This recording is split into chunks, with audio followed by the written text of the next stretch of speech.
And welcome to this episode of the Good Citizen Podcast. It's my honor today to have on Craig DeRoche, the head of the Family Policy Alliance, and has just a remarkable testimony and story about Christian citizenship. So, Craig, thanks for being on. How are you today? Hey, Josh, it's great to be with you and everybody at IFI. It's a privilege. Thanks for having me on. So, Craig has just a remarkable testimony, as I've mentioned. And today I wanted to ask him a little bit about his testimony, his story, as well as he's leading a key organization, the Family Policy Alliance, helping lead the charge for Christian citizenship in, 2024, with just a few things going on in public life. I just wanted to get his sense of kind of his story, but also where is the movement of Christian citizenship headed? What are some things that we should be paying attention to? So we'll dive into all that in the episode today. Craig is a man whose life and family have been completely transformed by Jesus Christ. He's been married to Stacey since 1998. They live in Michigan with their three daughters, their dog Remington. Craig was one of the youngest persons ever elected as Speaker of the House in Michigan, and he's the former president of Justice Fellowship that was founded by Chuck Colson. Craig is a frequent speaker and author and is regarded as a leading voice in American faith-based public policy. He's been on a number of the major news outlets. And as I mentioned, he now leads the Family Policy Alliance. So, Craig, I gave you kind of just a general intro there. Anything about your background or current position that I might have missed? Not that interesting, Josh, but for your listeners, I'm kind of like a Forrest Gump figure in politics, the way I'd say it, that I'm not the famous or the important one, but I've been in a lot of, very famous and important people's campaigns or situations where they were involved in leading. And really, the funniest thing is I get the privilege of meeting Chuck Colson. He hires me on the first day to work with him in a prison fellowship. And then I'm leading a James Dobson ministry. So while I'm not a charismatic leader, I have the privilege of taking organizations that God has built up using the charisma and the leadership that he endowed Chuck Colson and Dr. James Dobson with. And when they needed to focus on being mission-led organizations, not person-led, I've had the privilege of being the executive that brought that into fruition, and God used me in that way. So it's just a real privilege to serve in these roles. That's a unique way of describing how God has worked through you. And that's something that I think, especially for the church leaders from Indiana and around the country that are joining the podcast, maybe they're a founding pastor, maybe there's someone that's kind of stepping into that role. And so how does an organization go from that founding, person-led leadership style into continuing that ministry moving forward? So grateful that you're in that role. Will you share just a recent success story from your work, your ministry, maybe just to give listeners just an idea of some of the things that you're working on? Well, this is an easy one for me to share because it's still going on. It's going on in Kansas right now. We at Family Policy Alliance, we work with Indiana Family Institute. That what we do a lot of times, we go into a campaign so people can understand what we're talking about. So we started Save Rural Sports in 2017. And that took us, all of us, Indiana included those fights, many years to get over 20 states. But then we had to do the Help Not Harm, and the Help Not Harm, quite frankly, had more moving parts to it. It's a lot smaller population. There are nearly 3 million young ladies participating in high school sports that had awareness their civil rights were being stolen from them. In this case, the transgender community is using the school system and after school and books and things like that to troll and really recruit for kids that to fuel their industry. And our groups have been out there leading the way. Indiana's been a big part of that. And I don't know, Josh, of any other political movement. I'm 53 years old now. I've been involved since the 90s, so I've seen carry concealed weapons reform. I remember when the welfare reform bubbled up from the states, federally. I remember other things like that traveled well from the states and eventually were adopted by Congress. None of them overrides governors, like Help Not Harm to protect children. And that continues to this day. We've overridden 3 Republicans and two Democrats, including people like Governor DeWine in Ohio. And we're going to have to keep doing that because the Chamber of Commerce, the Target corporations, the Bud Light corporations, they've made a nearly unanimous decision that they want to go in with this LGBTQ marketing at children, and they're fueling and funding it. And they're telling these governors the payoff when you leave office will be turned off the spigot unless you advance the LGBTQ agenda and deliver the kids in your school system to us while you're governor. And we've had a lot of really weak governors in America cave into that, and we've stood up to them. So you asked me a simple question. I'm giving you a long-winded answer, Josh, but folks, that took, if you're disillusioned, if you're frustrated with politicians that run away from their values, the parties that don't even seem like they represent you anymore, that's why you work with Indiana Family. That's why you work with Family Policy Alliance. We're aware of that. I was one of them. There's a lot of half-hearted people. There's a lot of fake people in office. But what I love about our approach is we educate them and we bring in policy experts and legal experts, Josh, as you know. And so I would say that's the biggest wins that we've been having. That's protecting hundreds of thousands of primarily young girls and boys right now in the K-12 school system all over America. And just to emphasize, I know our audience is familiar with Help Not Harm, and basically just stopping hormone therapy as well as surgeries on minors. And just this last week, there have been some files released having to do with WPATH, or what is the standard of care, and some grave concerns raised about how experimental this is, and they weren't following standards. And then I know these laws are now headed to the U.S. Supreme Court. There's been a request for review by the U.S. Solicitor General, but that's just so important. We believe that we are created as immutably male and female, that we flourish when we embrace who God created us to be. And so this can be a controversial issue, but if there is something just going back to Genesis and the created order and like what's good for us, I'm just so grateful that you're leading the charge and FPA is leading the charge on standing up for that. So what a great example of the work that you're doing. And so I wanted to dial back just a little bit, and I'm always encouraged just to hear people's stories. And so we've seen kind of where God's placed you now, but to rewind just a little bit, you have such a remarkable testimony of kind of God's grace. And so I wanted to start by what led you to run for public office, or gave you an interest in politics. Pride and ambition, not godly characteristics. But I got to be honest with you, so your audience knows that God gets a hold of us wherever we are and whatever we're doing. But that was very self-centered. I was living in addiction from a very early age, 10, 11, 12 years old. By 14, I was smart enough to go get a job at a liquor store so I could steal enough every day to drink every day, stay drunk. And I did that for a long time. But at the same time, I wanted, to be valuable. I wanted to make a difference. I wanted to be helpful, just as everybody else does. We're all people want to say that you're good or bad. The truth is, when you live away from God, even when you live with God, you're both. And we need to do things for the right reasons. And I wasn't. I wanted to run my businesses so I'd be wealthier, and I was, and I did pretty good in business. And I didn't want to use politics to profit personally. At least I wasn't that whacked out, like we're seeing some of the politicians these days. But it was narrow. It was things like, I can fix the roads where I live. Like I'm tired of these bozos, in Lansing, Michigan, telling us, the fastest growing, more affluent city, what we could do. I would, fix that.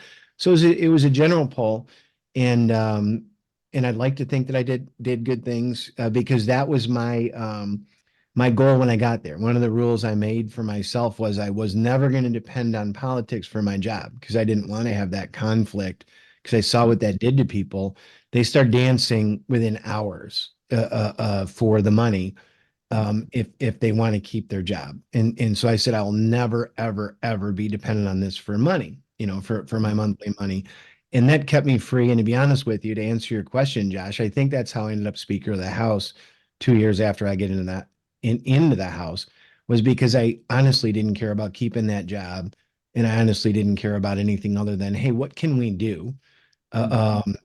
while we're in power? What are the roads we can fix? What are the policies that have been left off? So it was a very, very fun time to serve. And we actually did some breathtaking reforms in Michigan during that time. It was a blast. So as Greg mentioned for the audience, you became one of the youngest speakers of the House in Michigan history at the age of just 34. And something you said there, we had Ambassador Sam Brown back on the podcast a little while back, and I'm always interested in kind of themes that I'm hearing from Christian public servants, and that idea of just not fearing man, not fearing, what's going to happen to my position, and just going in there and saying, hey, this is what needs to be done. And if this is my last term, then fine. And so I appreciate that as a part of your story as well. Did you have any other kind of key lessons as you were the speaker of the Michigan House at the age of 34? Any lessons for us as we're practicing Christian citizenship where God's called us?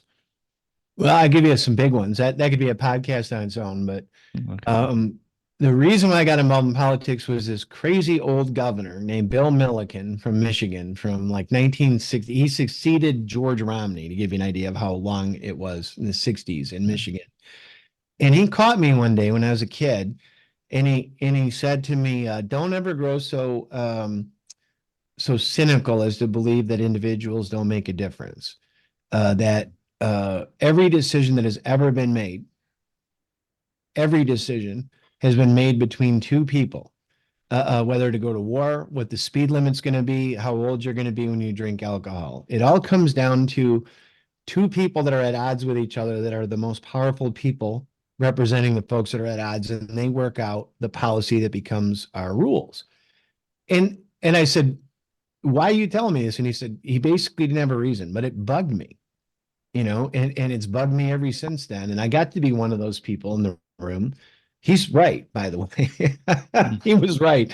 Yeah. And now I'm about halfway to where he was age-wise when he was telling me that.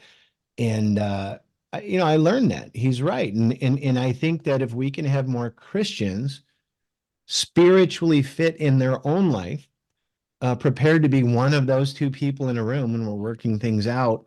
Well, Mm. folks, it really isn't more complicated than that. That's the way God designed the world, for us to be in relationship with each other and the rest of it.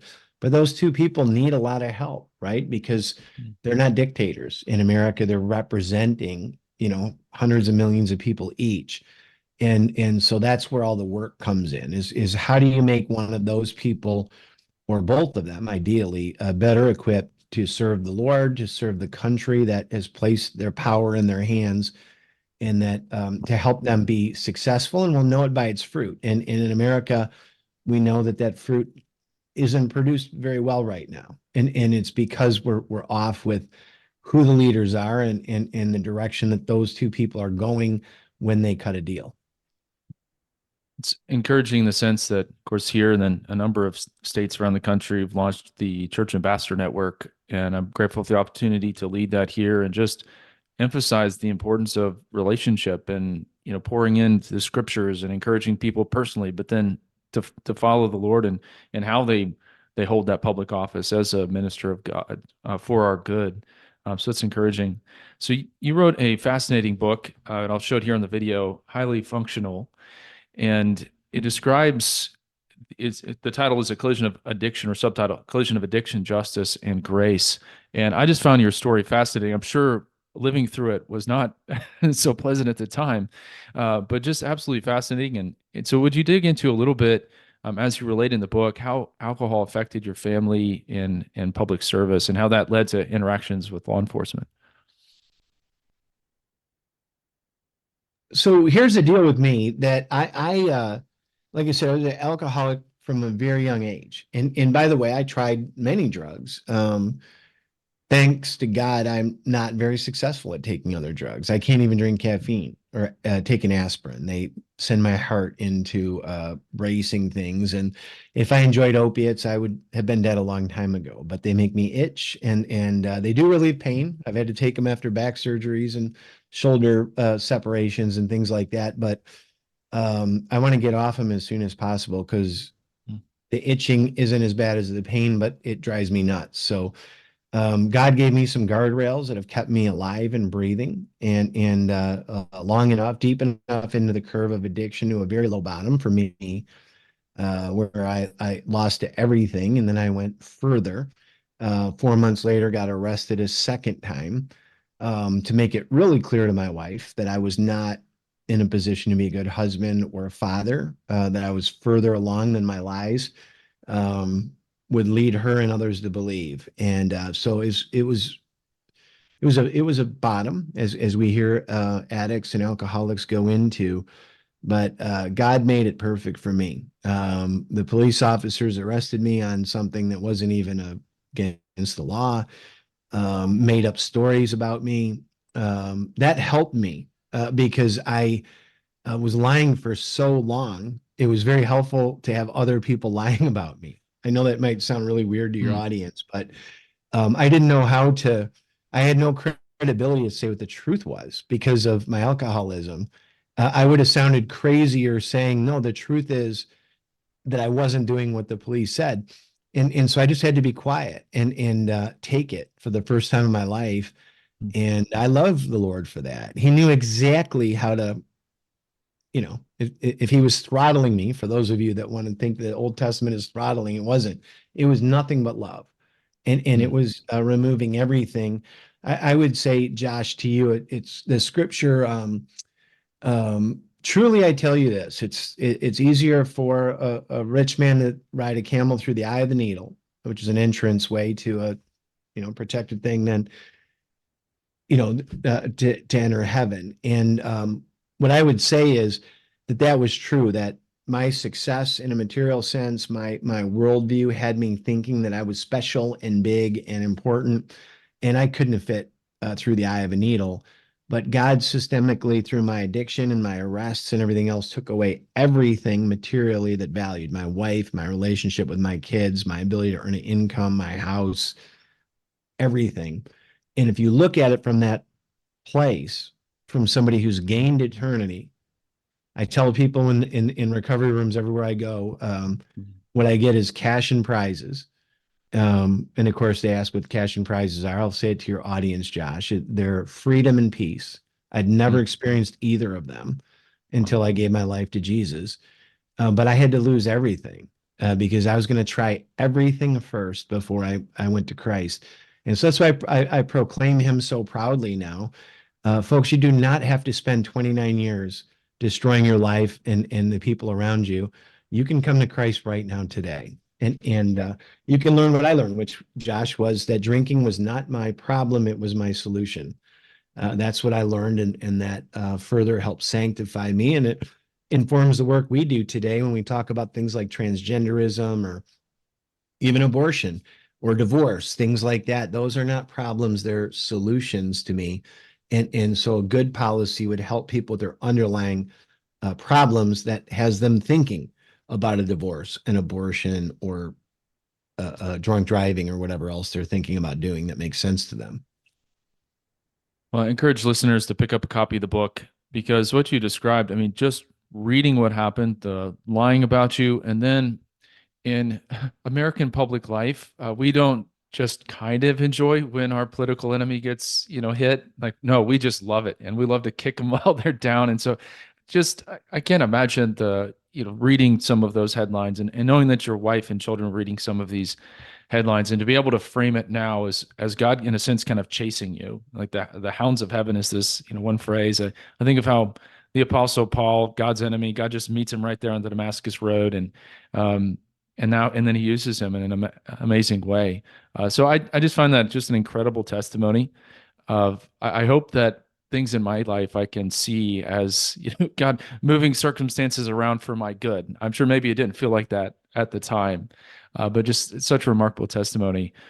And so you described a little bit how God restored you, and then you ended up working with someone who had a fairly similar story at Prison Fellowship, Chuck Colson. Would you explain how that happened?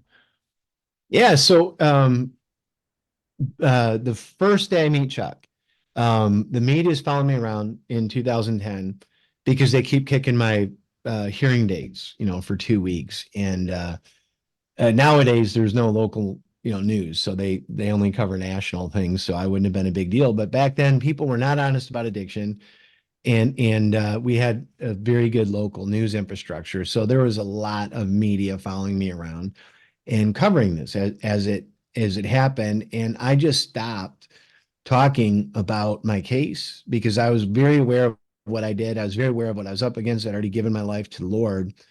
And when the media came to me, I would say things like, well, I have a bigger fight than 93 days in jail. I've been trying to stay sober since I was 10 or 11 years old.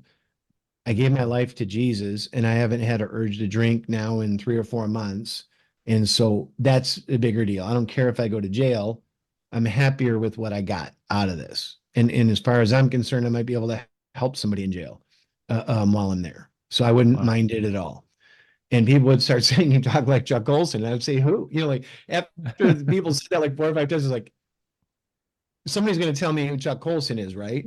And they're like, oh, he was this and he was that. And everybody has their descriptions of who Chuck Colson is. And about a year and a half later, I get a call and it's from Chuck Colson. He says he wants to meet with me.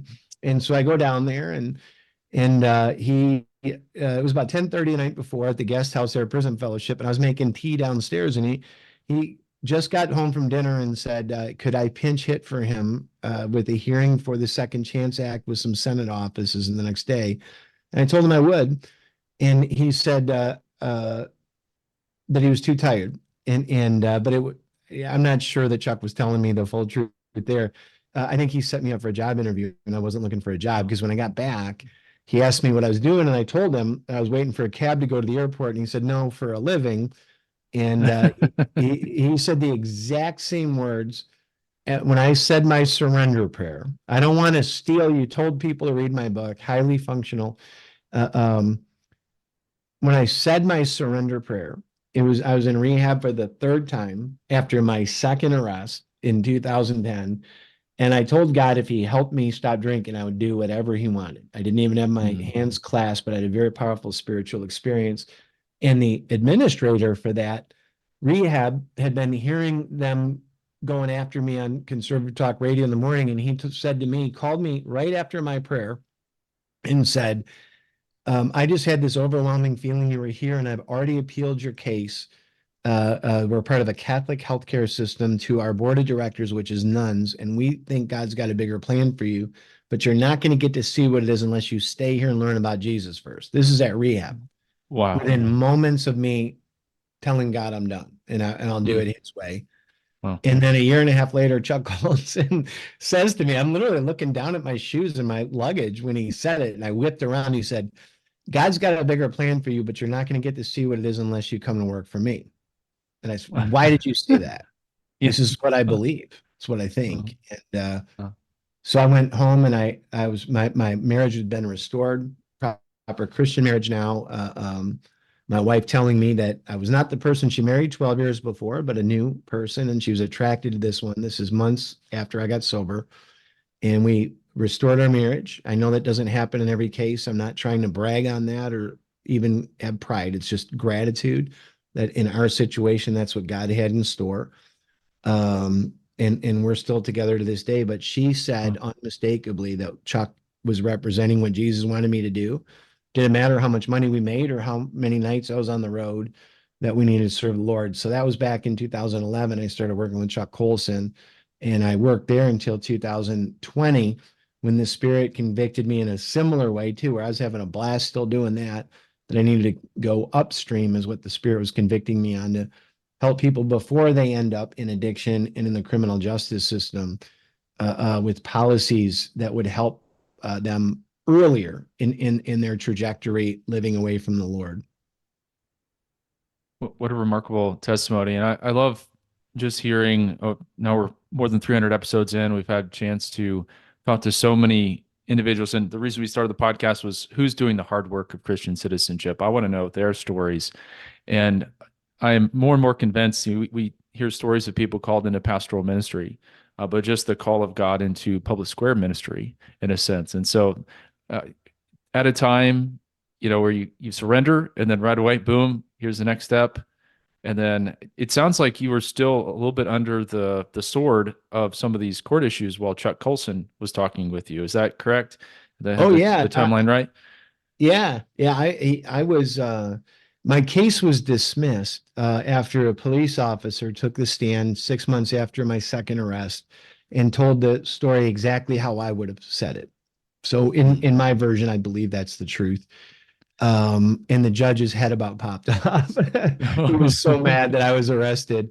They came into my house at midnight on a Saturday night and said that I owned guns and that I was over the drinking limit. Both were true. But the judge properly pointed out to them that my guns were on different floors of my house than I was on. And that would be like breaking into my house and arresting me for drunk driving Mm. because I had a car in the garage and keys in my Yeah. pocket. It was very Yeah. similar. I know it's really hard for maybe now in 2024 people could understand that certain police officers behave certain ways. I'm not indicting police or prosecutors. I'm just saying that exists.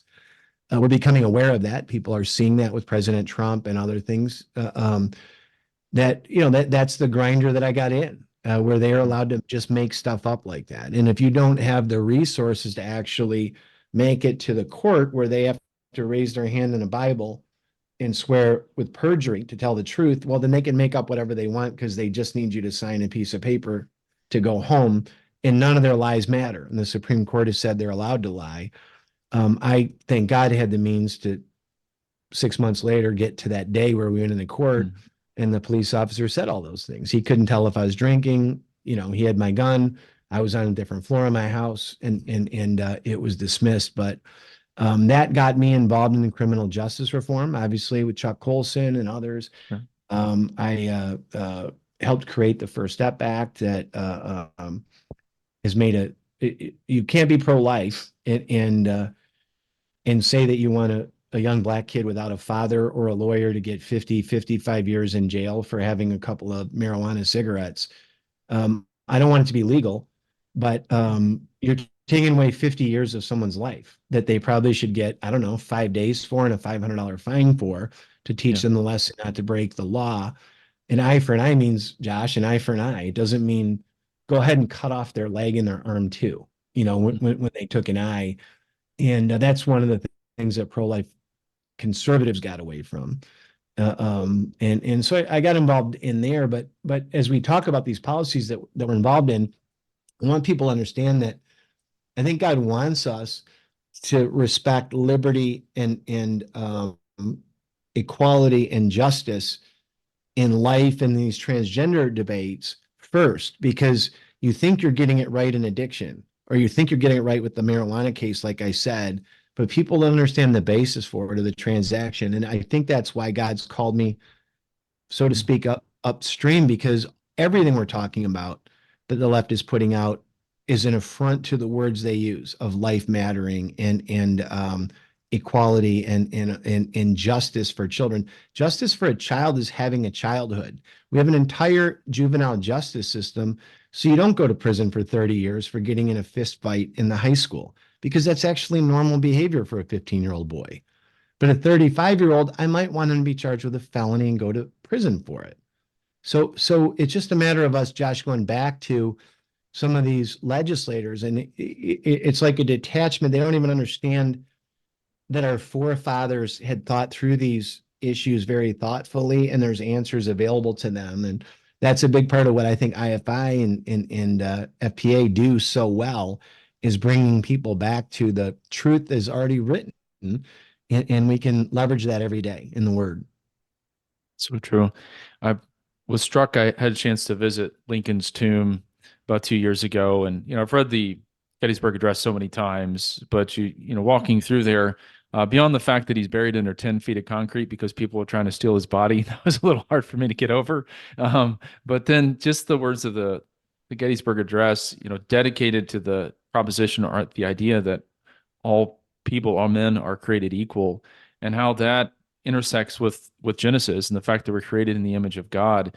And that's what I think animates our pro-life stance, but also proportionality in sentencing. That this is a person made in the image of God that should be treated fairly. And so I appreciate you mentioning that, because sometimes in Christian citizenship, if we can maybe be accused of, all right, you've got these three issues and that's all you care about. No, we care about the image bearer. We care about, justice and freedom altogether. So I appreciate that emphasis there.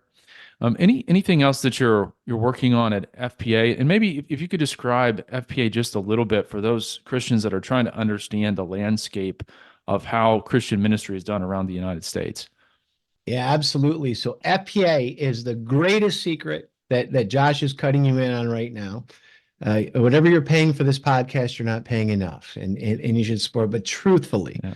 IFI is one of the tightest, best run shops in the entire country. And FPA, we have the privilege of hosting, not leading, not being the boss of 40 state organizations, of hosting them. Because folks, if you get frustrated, you're at home and you see the Soros funded logos and groups show up to your local school district to, I don't know, bring the books into the class, to sue the Christians, to bring the Satan clubs and all the rest of it. And you say, gosh, I wish there was somebody on the right that would do that. That's what we are. We're the infrastructure that we try to serve IFI to help bring toward you all in the work you do in Indiana, national resources. We consider ourselves a bit of an aggregator. We host of 40 state organizations. They together, your Indiana group, along with their 39 peers, employ over 350 people full-time, 52 weeks out of the year. We're not just a political shop. We're not the political shops. We're actually education and thinking shops.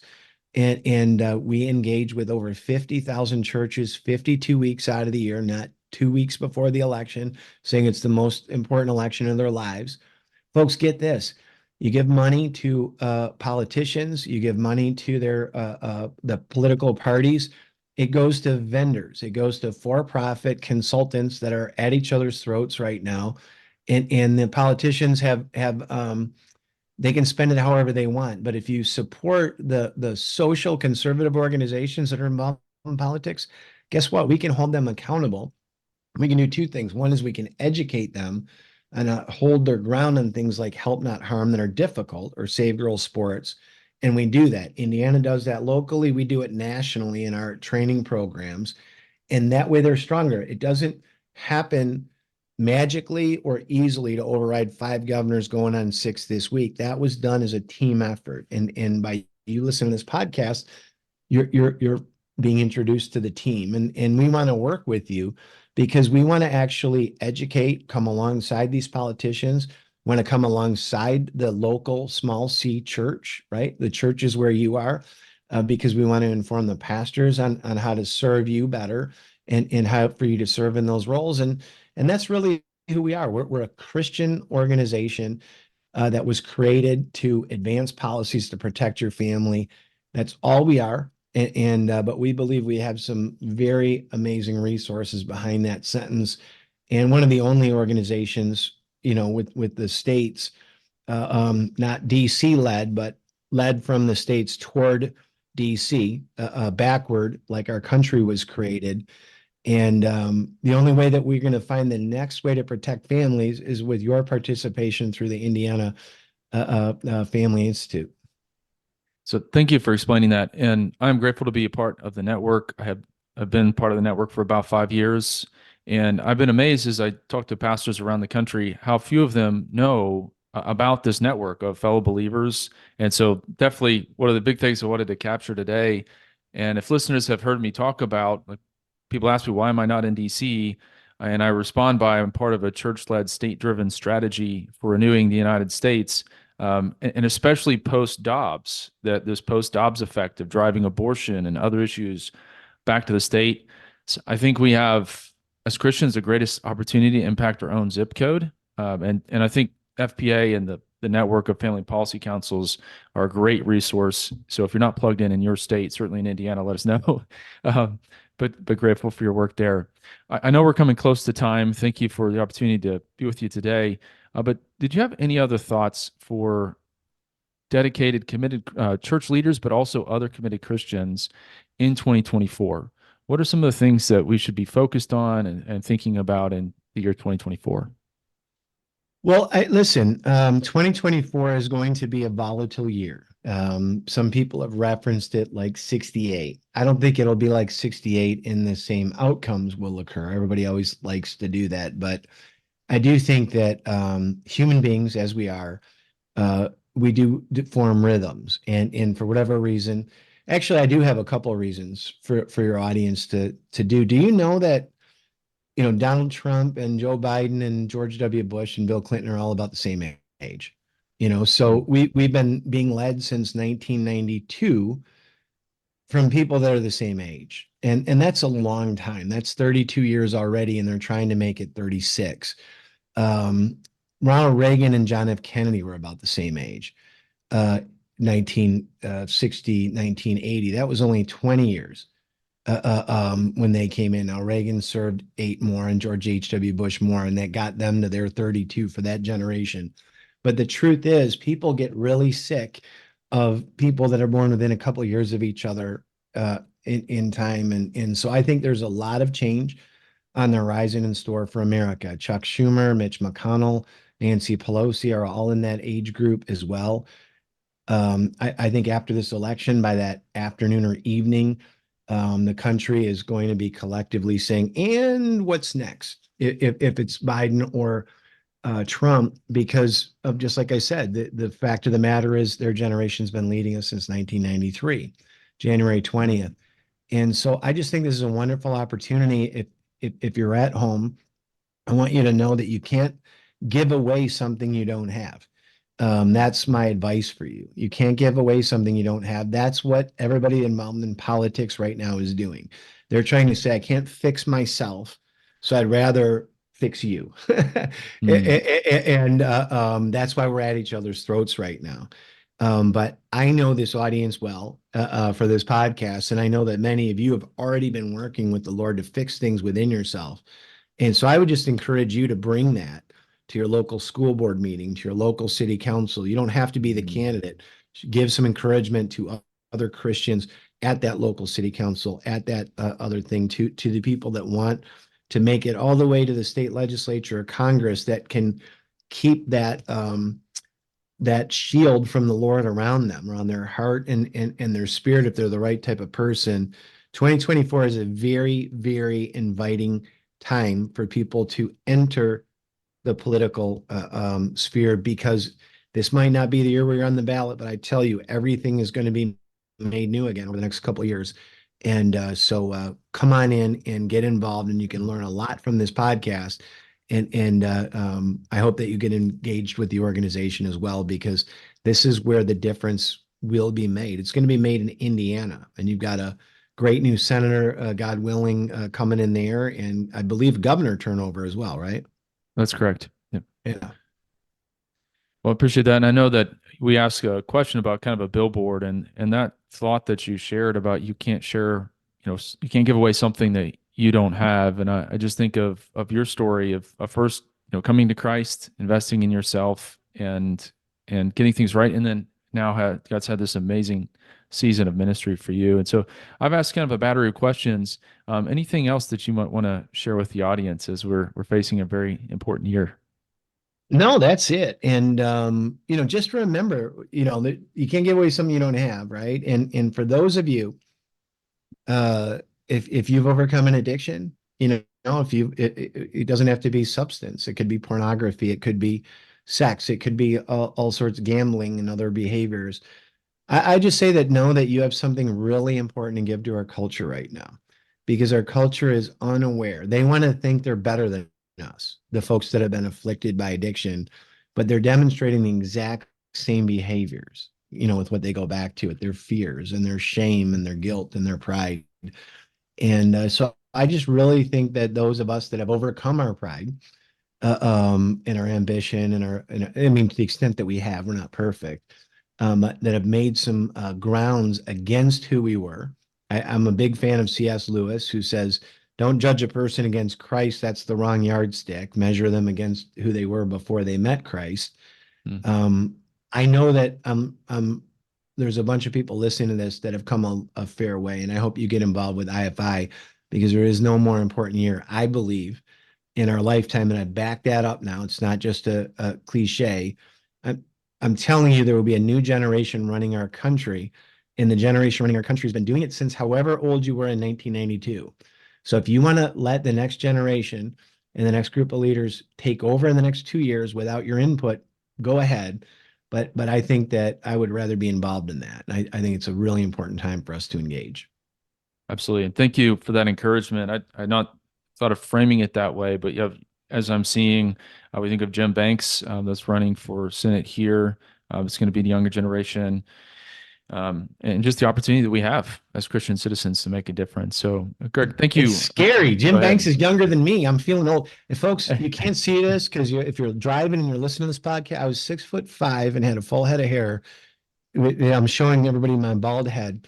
And now politics is brutal, but God bless Jim Banks and Amanda for being willing to do that because he's one of the most gifted and specially. He's an anointing on him from the Lord. I think because of what we're talking about. He's had to work and he's got a lot to give personally. He's had to go through wars, raise his kids and a lot of pressure and just an amazing leader. I know he's a good friend to FPA as well. And I think a great example, if you want to look him up online, of someone that's jumping in, trying to make a difference. So, Greg, thank you again for taking time out of your very busy schedule to share your story with us.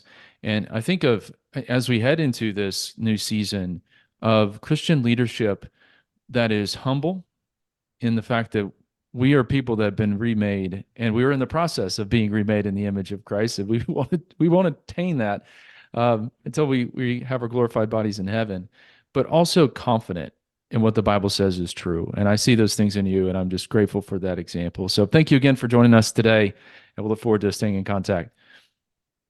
Thanks, Josh. Thanks for having me on.